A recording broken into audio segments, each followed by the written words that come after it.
Drama series सुकून की आने वाली किस्त में हम देखेंगे कि हमदान जैसे ही घर लौटेगा तो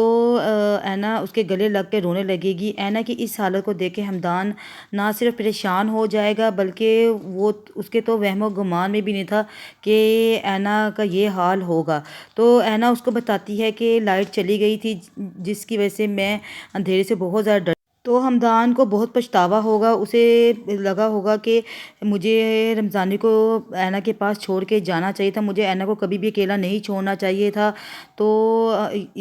ऐना की ऐसी हालत देख के हमदान ऐना के कमरे में रुक जाता है और सारी रात वो चेयर पे गुजार देता है कि और ये सोचता रहता है कि शायद इसकी वजह मेरी और गुड़िया की मंगनी तो नहीं है जो ऐना इस हाल में है। कहीं ना कहीं हमदान की सोच भी यहाँ पे आके रुक जाएगी कि मुझे ज़्यादा से ज़्यादा वक़्त ऐना को देना चाहिए, क्योंकि ऐना के दिल में रज़ा के लिए अभी भी वही बदगुमानी है कि रज़ा ने मुझे छोड़ दिया था और ये कहीं हमदान भी मुझे छोड़ के चला ना जाए। तो रज़ा के साथ भी खुदा की करनी होगी, वो जिसे अपने आप पे बहुत ज़्यादा गुरूर है और वो ये समझता है कि लड़कियां मुझ पे मरती हैं और मैं लड़कियों का पसंदीदा शख्स हूँ और हज़ारों लड़कियां ऐसी हैं जो ना मुझसे बात करने को भी तरसती हैं। लेकिन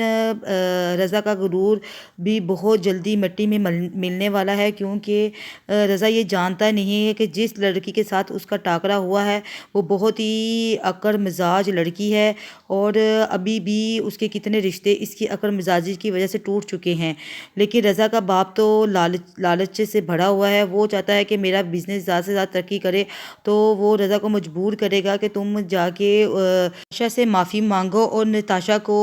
अपने हाथों में करो, क्योंकि अगर तुम नताशा से माफ़ी नहीं मांगोगे तो मुझे बिज़नेस में बहुत ज़्यादा नुकसान होगा और मैं ये नुकसान बर्दाश्त नहीं कर सकता। क्योंकि इधर आइमा की माँ को ये महसूस होगा कि आइमा के साथ बहुत गलत होने जा रहा है। उस्मान की माँ उसकी मिन्नत समाजत करके आइमा को और उस्मान को हनीमून पे तो भिजवा देगी, लेकिन यहाँ पे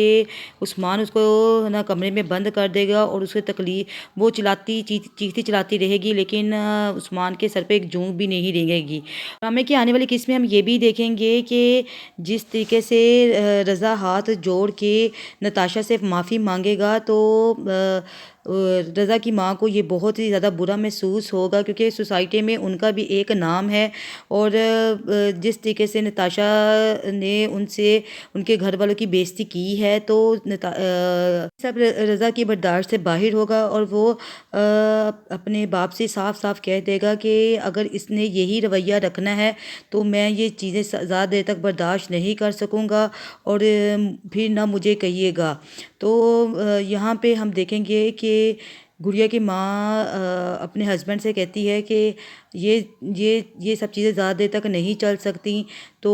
बेशक बिज़नेस में हमें जितना भी नुकसान हो, लेकिन मेरा बेटा अब हर दूसरे दिन नताशा के आगे हाथ जोड़ कर नहीं खड़ा होगा। जब रज़ा हाथ जोड़ कर नताशा के सामने खड़ा होगा तो नताशा उसे कहेगी तुम्हें अपनी औकात कभी भी भूलनी नहीं चाहिए रज़ा अमजद।